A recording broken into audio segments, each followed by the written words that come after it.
दोस्तों, किसी के भी मन की बातें जानने के लिए 3 तरीके होते हैं, लेकिन इन तीनों तरीकों को समझना अति आवश्यक है।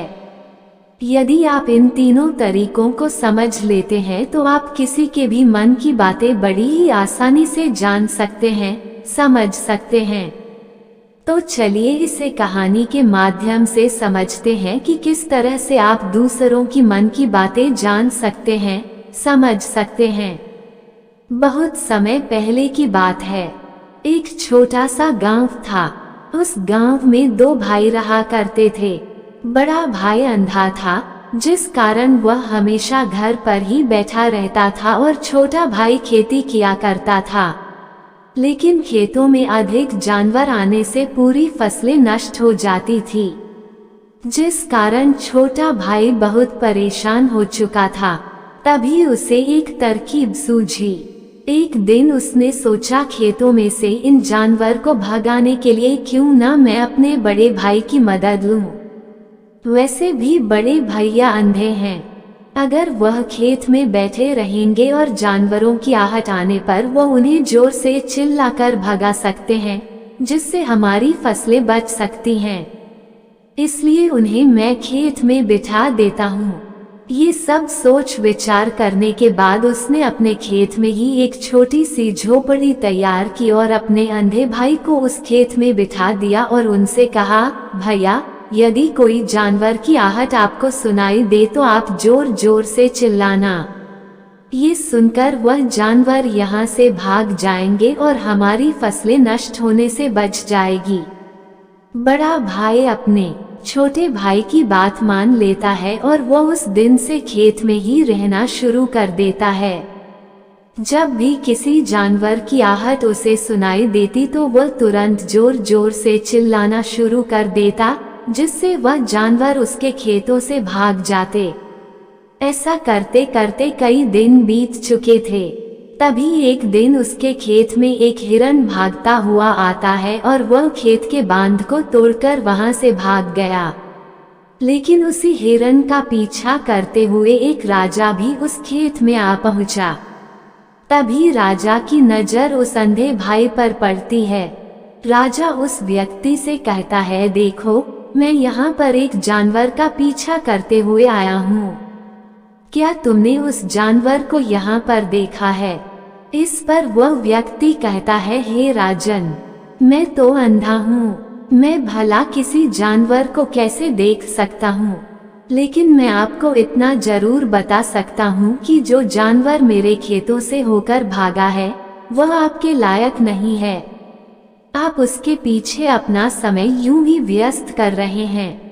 राजा उस अंधे व्यक्ति की बात सुनकर बड़ा अचरज में पड़ गया।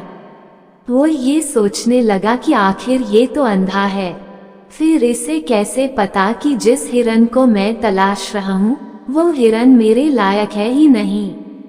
यह अंधा व्यक्ति मुझे कैसे बता सकता है।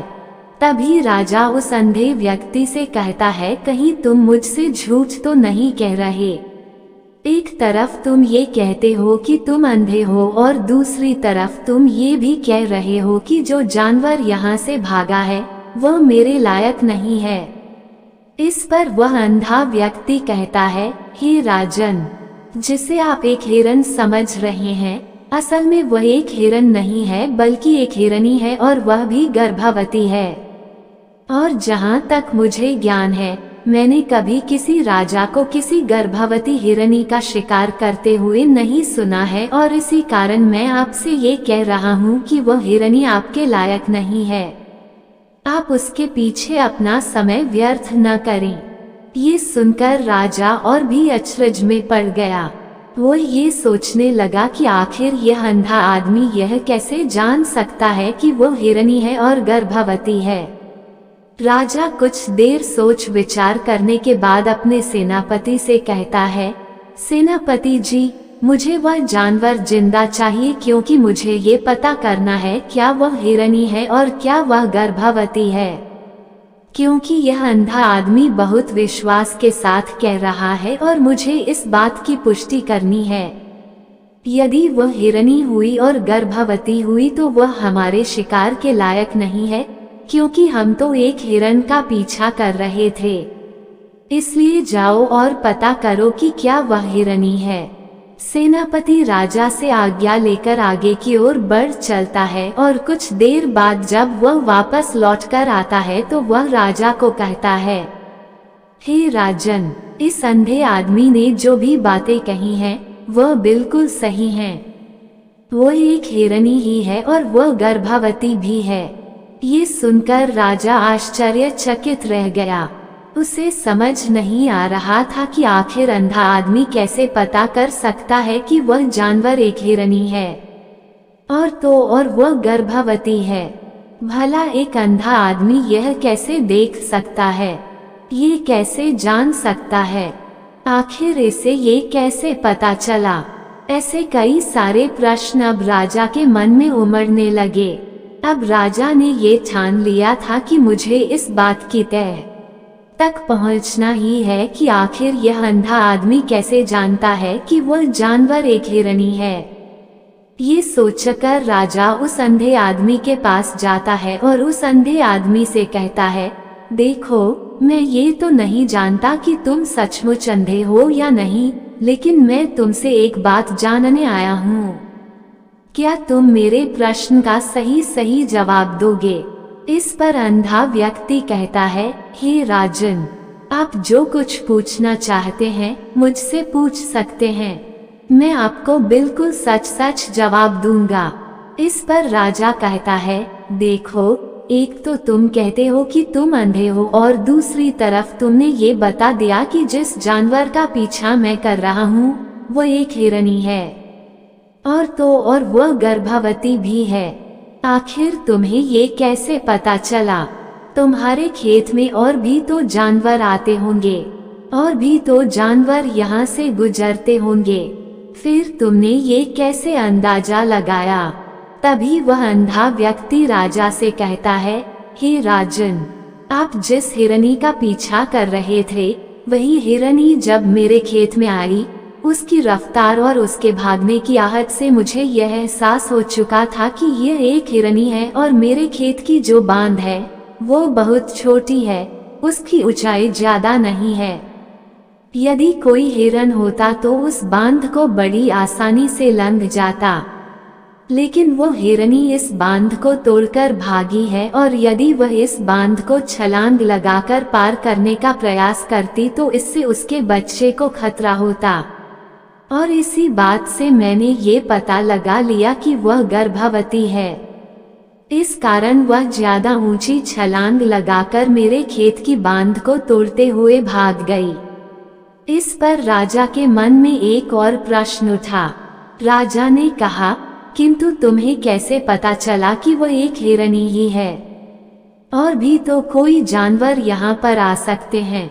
इस पर वह अंधा व्यक्ति कहता है, हे राजन, मैं पूरा दिन सुबह शाम यहीं पर बैठा रहता हूँ और मेरी सुनने की शक्ति बहुत तेज है। मैं ये बात जानता हूँ कि कौन सा जानवर मेरे खेत में आया है और उसी के आधार पर मैं जोर जोर से चिल्लाता हूँ ताकि वह मेरे खेत से भाग जाए और मेरे खेत की फसलों को नष्ट न कर पाए। राजा उस अंधे आदमी का ये जवाब सुनकर पूरी तरह से संतुष्ट हो चुका था। वह मन ही मन ये सोच रहा था कि आदमी भले ही अंधा हो, लेकिन ये तो बड़ा ज्ञानी मालूम पड़ता है। इस आदमी से कुछ न कुछ तो काम निकलवाना ही चाहिए। यह विचार लिए हुए राजा वहां से वापस अपने महल की ओर लौट जाता है। राजमहल पहुंचते ही राजा उस अंधे व्यक्ति से कहता है, आप तो बड़े ज्ञानी व्यक्ति हैं। आपको किसी भी बात का पता बड़ी आसानी से चल जाता है। आज मैंने आपको यहाँ पर इसलिए बुलाया है क्योंकि मैं आपसे ये जानना चाहता हूँ कि मेरी पत्नी पतिव्रता है या नहीं। इस पर वह अंधा व्यक्ति कहता है, हे राजन, ये कैसा प्रश्न हुआ? इस पर राजा कहता है, मैंने आपसे बिल्कुल उचित प्रश्न किया है, मुझे इस प्रश्न का उत्तर दीजिए। इस पर वह अंधा व्यक्ति कहता है, हे राजन, ये सारी बातें जाने दीजिए। आपकी शादी को इतने साल बीत चुके हैं और अब आप ये बात क्यों जानना चाहते हैं? आपके मन में ऐसे प्रश्न क्यों उठ रहे हैं? इस पर राजा जिद करते हुए कहता है, देखिए, आपको मुझे इस प्रश्न का उत्तर तो देना ही होगा। यदि आप मुझे इस प्रश्न का उत्तर नहीं देंगे तो मैं आपको मृत्युदंड दे दूंगा। राजा के मुख से यह बात सुनकर वह अंधा व्यक्ति कहता है, हे राजन, यदि आप इस प्रश्न का उत्तर चाहते हैं तो उसके लिए आपको मेरा एक काम करना होगा। राजा कहता है, बोलो, मुझे क्या काम करना होगा? इस पर व्यक्ति कहता है, इसके लिए आपकी पत्नी को मेरे साथ कमरे में अकेले छोड़ना होगा। उस अंधे व्यक्ति की यह बात सुनकर राजा पहले तो क्रोधित हो जाता है, लेकिन फिर कुछ सोच विचार करने के बाद वह उस व्यक्ति की बात मान लेता है और अपने सेनापति को आदेश देता है, सेनापति जी, इस व्यक्ति को और मेरी पत्नी को एक कमरे में कुछ देर के लिए अकेला छोड़ दे। सेनापति बिल्कुल वैसा ही करता है। अब राजा की पत्नी और अंधा आदमी एक कमरे में बंद हो चुके होते हैं। तभी वह अंधा आदमी राजा की पत्नी से कहता है, मुझे आपको छूना है। इस बात पर रानी अत्यधिक क्रोधित हो जाती है और उस अंधे आदमी को वह पकड़ पकड़ कर पीटने लगती है। कभी हाथों से तो कभी लातों से तो कभी पटक पटक कर। इस तरह से उन्होंने उस अंधे आदमी की खूब पिटाई की। उसके बाद किसी तरह से वह अंधा आदमी अपनी जान बचाकर वहां से भाग निकलता है और वह राजा के पास पहुंचता है और वह राजा से कहता है, हे राजन, आपकी पत्नी पतिव्रता नहीं है।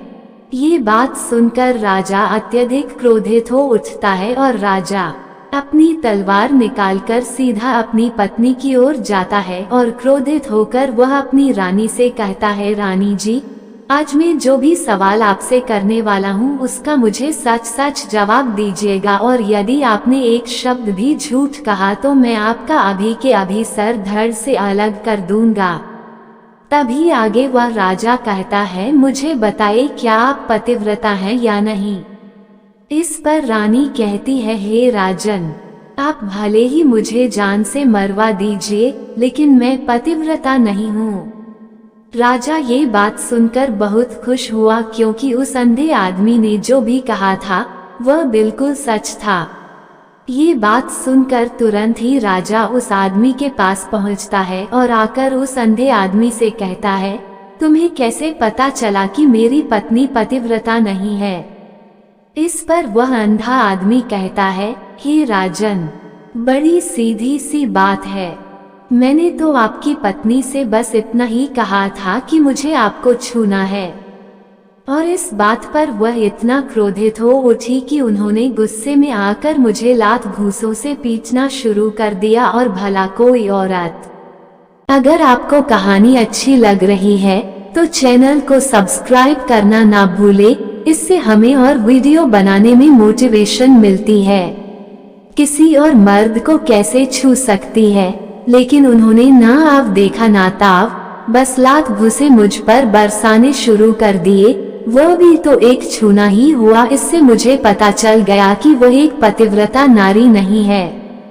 राजा उसकी बात सुनकर बहुत प्रसन्न हुआ। फिर राजा ने पूछा, क्या तुम बता सकते हो कि मैं अपने पिताजी का ही बेटा हूँ या किसी और का? इस पर वह अंधा व्यक्ति कहता है कि इसके लिए तो मुझे आपकी माता के पास भी जाने की जरूरत नहीं है, वो तो मैं आपको ऐसे ही बता सकता हूँ, पर आप मुझसे वादा कीजिए कि आप मुझ पर क्रोध नहीं करेंगे। राजन ने कहा, मैं तुमसे वादा करता हूँ मैं तुम पर क्रोध नहीं करूँगा। इसके बाद वह अंधा आदमी राजन से कहता है, हे राजन, आप हो तो अपने पिता के ही पुत्र पर आप पर कंजूस सेठ की छाया पड़ी हुई है। राजन इस समय अपनी माता के पास जाते हैं और कहते हैं, माँ मुझे सच सच बताओ कि क्या मैं अपने पिता का वही पुत्र हूँ? अगर आप मुझे सच नहीं बताएंगे तो मैं अभी अपनी तलवार से अपने प्राण त्याग दूंगा। राजा की माँ उसे रहती है, राजन तुम हो तो अपने पिता के ही पुत्र पर तुम्हारे ऊपर एक कंजूस सेठ की छाया पड़ी हुई है। मैं जब एक बार नहाकर आईने में अपना चेहरा देख रही होती हूँ तो कंजूस सेठ की छाया उसे पर आ जाती है। ये सुनकर राजा बहुत खुश होता है और वह दौड़ा दौड़ा वह गंदे व्यक्ति के पास जाता है और उससे पूछता है कि तुम्हें कैसे पता चला कि भी मेरे ऊपर एक कंजूस सेठ की छाया है। थोड़ा तो अंधा व्यक्ति कहता है राजन, आपने मेरे से बहुत सारे प्रश्न करे लेकिन किसी भी प्रश्न के उत्तर देने पर, जबकि मेरे सारे प्रश्न के उत्तर सही थे, फिर भी अपने किसी भी प्रश्न के उत्तर देने पर मुझे कोई उपहार नहीं दिया। इसलिए मैं जान पाया कि आपके ऊपर किसी कंजूस सेठ की छाया है। इस पर राजा बहुत खुश होता है और कहता है जो भी आप मांगोगे मैं आपको वह सब दूंगा। पर तुम ये बताओ कि तुम्हें कैसे पता चल जाता है कि कौन सी बात सही है और कौन सी बात गलत है? कैसे तुम हर बात का बड़ा ही सटीक जवाब देते हो? तो उसे पर वह अंधा आदमी कहता है, हे राजन, मैं तो अंधा हूँ, देख नहीं सकता, पर मैं मन से उस बात को समझ सकता हूँ। मन की भी एक भाषा होती है। आप भी किसी के मन की बात को जान सकते हैं, पर उसके लिए आपको अपने मन को शांत करना होगा, अपने मन को वर्तमान में लाना होगा, जिसके लिए आज मैं आपको 3 तरीके बताने जा रही हूँ। और ये तीनों ही तरीके बहुत सरल और आसान है। पर उससे पहले ही राजन आपको एक काम करना होगा, आपको अपने मन को एकाग्र करना होगा। इसके लिए हमें अपने मन को वर्तमान में लाना होगा, क्योंकि जो आदमी सोच रहा है वो वर्तमान में सोच रहा है। हम उसके मन की बात कैसे जान पाएंगे? अगर हम अतीत का सोच रहे होंगे तो हमें भी वर्तमान में सोचना होगा, तभी हम उसके मन की बात को जान सकते हैं। सबसे पहले अपने मन को एकाग्र करना होगा, अपने मन को वर्तमान में लाना होगा। सबसे पहला तरीका, अगर हमें किसी के मन की बात जाननी है तो हमें उसके आंखों पर ध्यान देना होगा, क्योंकि आंखें बोलती नहीं पर बहुत कुछ कह जाती हैं। अगर कोई व्यक्ति आपसे झूठ बोल रहा है या आपसे बचने की कोशिश कर रहा है तो वह अपनी आंखें ऊपर नीचे दाएं बाएं इधर उधर करेगा, जिसका मतलब यह है कि वह आपसे बचने के लिए कोई तरीका सोच रहा है। दूसरा तरीका है चेहरे के हाव भाव को जानना। चेहरे के हाव भाव से यह पता चल जाता है कि व्यक्ति बहुत खुश है, बहुत दुखी है, बहुत उदास है या फिर उसका मन क्या करने का कर रहा है। तीसरा तरीका है शरीर का व्यवहार, यानी कि बॉडी लैंग्वेज। इससे भी हम दूसरे के मन को बड़े आराम से पढ़ सकते हैं। Please like, share and subscribe my channel.